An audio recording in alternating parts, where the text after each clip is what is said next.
Surat apa yang dibaca oleh Nabi? Secara singkat, ada tiga jenis surah yang umumnya dibacakan oleh Nabi SAW dalam kesempatan salat malamnya. Tiga jenis surah. Surat yang ringan. Surat yang ringan.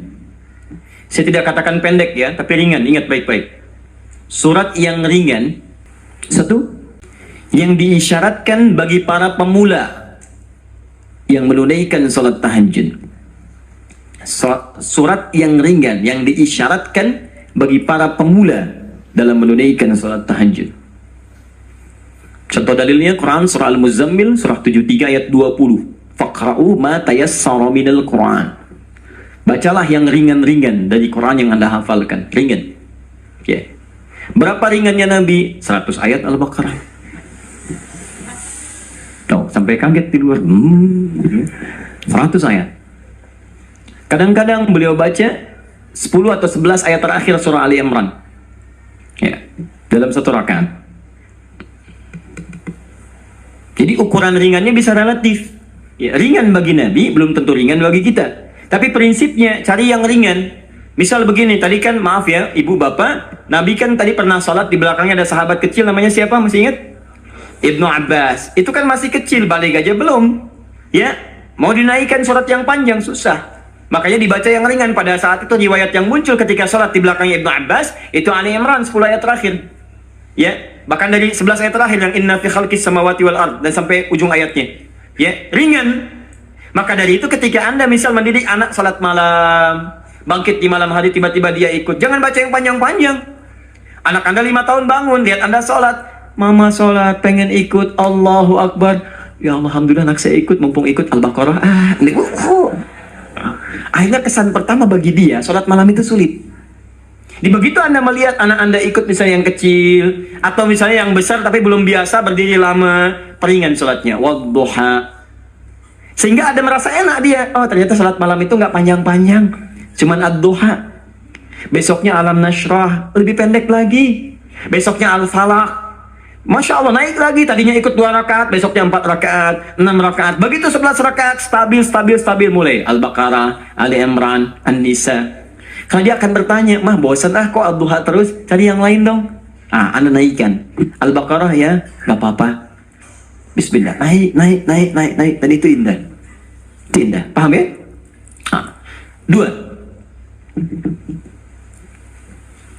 Sudah? Surah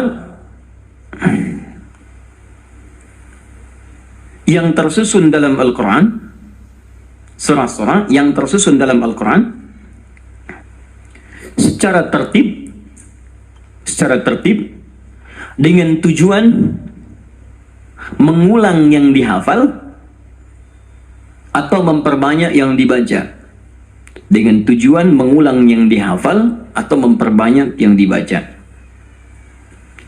Kalau yang tadi yang ringan-ringan, sekarang disutur balik. Panjang. Jadi panjangnya ini diurutkan. Jadi kalau ada yang sudah hafal Quran, maaf ya, sudah hafal, maka jangan tinggalkan tahajud. Ciri penghafal Quran itu nggak meninggalkan tahajud. Nah dalam tahajudnya, dia mendesain sholatnya itu untuk mengulang hafalan. Itu yang dikerjakan para sahabat.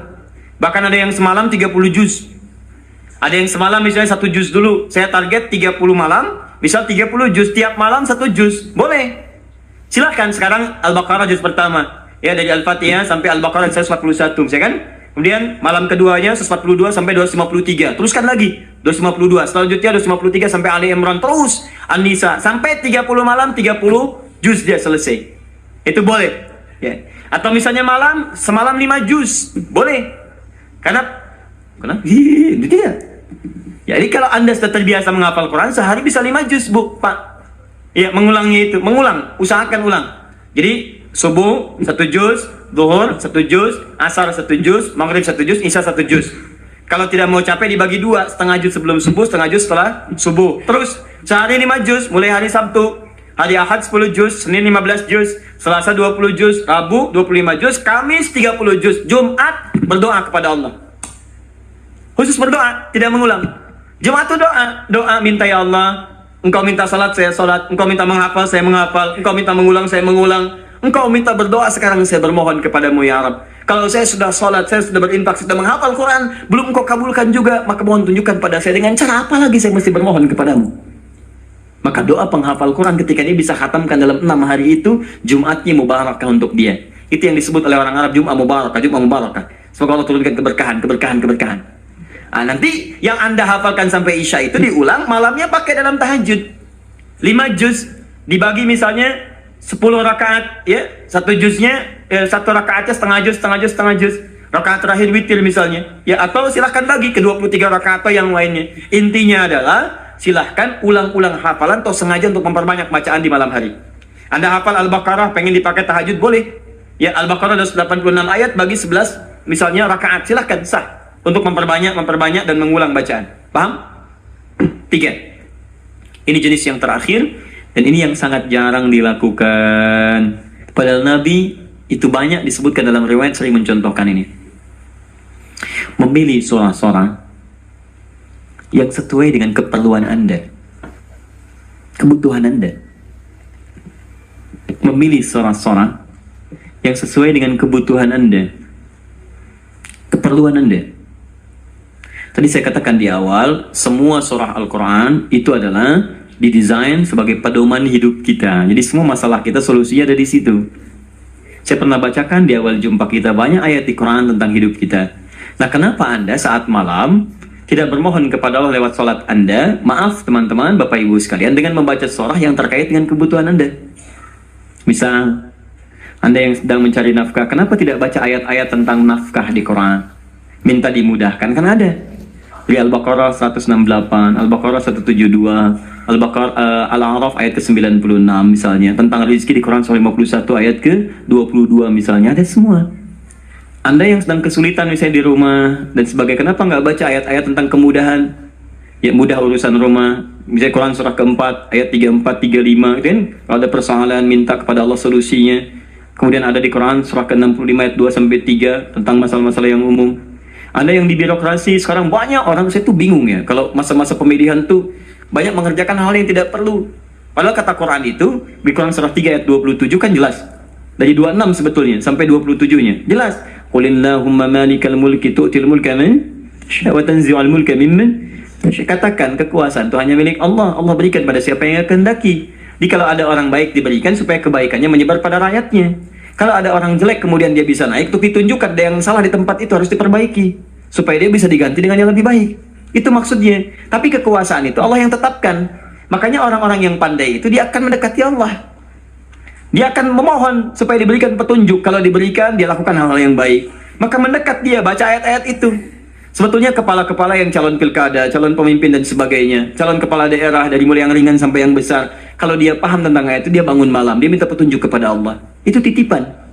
Karena kalau cuma jadi pemimpin, Fir'aun pun pemimpin. Tapi kepemimpinan Fir'aun diabadikan bahkan dalam Al-Quran sebagai contoh, karena itu belum tentu mengantarkan dia ke surga. Hati-hati. Ada orang diberikan kedudukan, dengan itu dia bisa ke surga. Ada orang diberikan harta, dengan itu dia bisa ke surga. Ada orang diberikan pengetahuan, bekal itu untuk ke surga. Ada orang yang hanya diberikan tenaga, karena itu yang membuat dia ke surga. Bilal mendapatkan tenaga, dengan itu dia pakai adzan. Ali mendapatkan pengetahuan, dengan itu dia pakai berdakwah.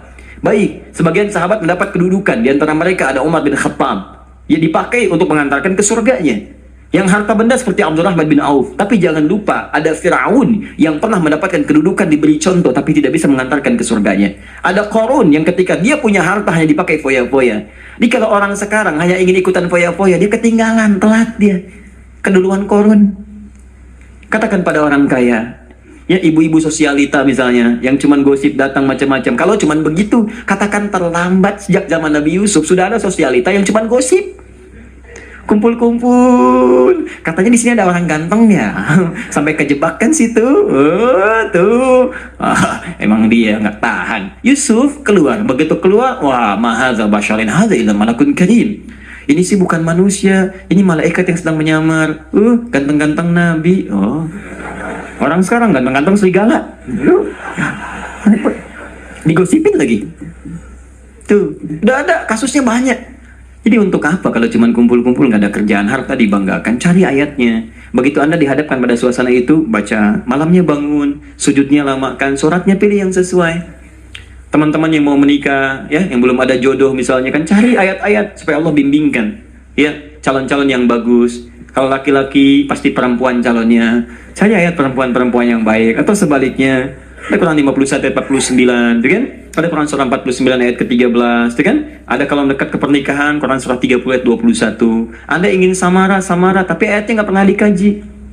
Ya, walaupun istri Anda calon yang namanya samara, tapi kalau nggak pernah dibaca ayatnya, mustahil baca. Quran surah 31 ayat 30 ayat 21 baca. Yang belum nikah, ya. Orang bilang jomblo, nggak apa-apa. Anda jomblo fisabilillah, ya. Berusaha untuk mendapat yang terbaik. Jomblo dibagi 3, jomblo fisabilillah, jomblo syariah, dan jomblo sengketa. Ya. Nanti kita bahas lain waktu lah bagi yang belum menikah. Baik. Jomblo sengketa itu pilihannya banyak, tapi belum bisa menentukan, ya, sehingga jadi persoalan. Kenapa jadi ke situ? Jadi itu intinya, ya. Itu intinya. Cari, kalau belum bisa, cari indeks-indeks ayat-ayat Quran, di indeks-indeksnya apa, pelajari itu, dan contohnya banyak di hadis-hadis Nabi Sallallahu Alaihi Wasallam atau amalan-amalan para sahabat. Bahkan Nabi Zakaria ketika sholat di mihrabnya Maryam itu, apa yang beliau baca dalam sholatnya? Beliau memohon supaya diberikan karunia keturunan. Qala rabbi habli min ladunka dzurriyyatan thayyibah innaka sami'ud du'a. Quran surah 3 ayat 38 sampai 39. Apa yang terjadi? Begitu dibacakan itu, turun jawaban dari malaikat, kamu akan punya keturunan. Dijawab langsung. Ya Anda ini bagaimana keperluannya pengen proyeknya lancar, yang dibaca minal jannati wan nas. Qul a'udzu birabbin nas, qul a'udzu birabbin nas. Ya susah dikabulkan proyek, banyak gangguan, jin lagi yang datang, kan?